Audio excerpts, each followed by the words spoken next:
እንደ አማኝ እንደ አንድ የምነት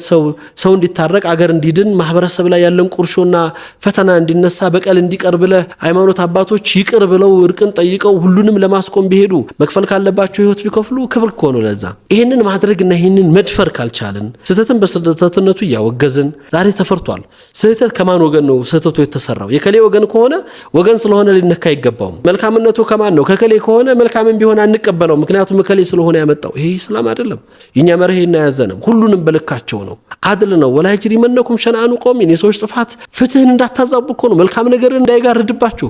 የሰዎችን መልካም ነገር እንዳታጠፉ አድሉ ፍትሃይ ሁኑ በሰዎች መልካም ነገር ልክ ሙአመላ አድርጉ ለመልካም ነገር ዕውቅና ስጡ ለጥፋት ነው ብላችሁ አውግዙ ያለ ማስተካከል እንደ ሐላፊነት ኸይረ ኡማ ተብላችኋል ያን ሐላፊነት ተወጡ እጃዙ አቁሙ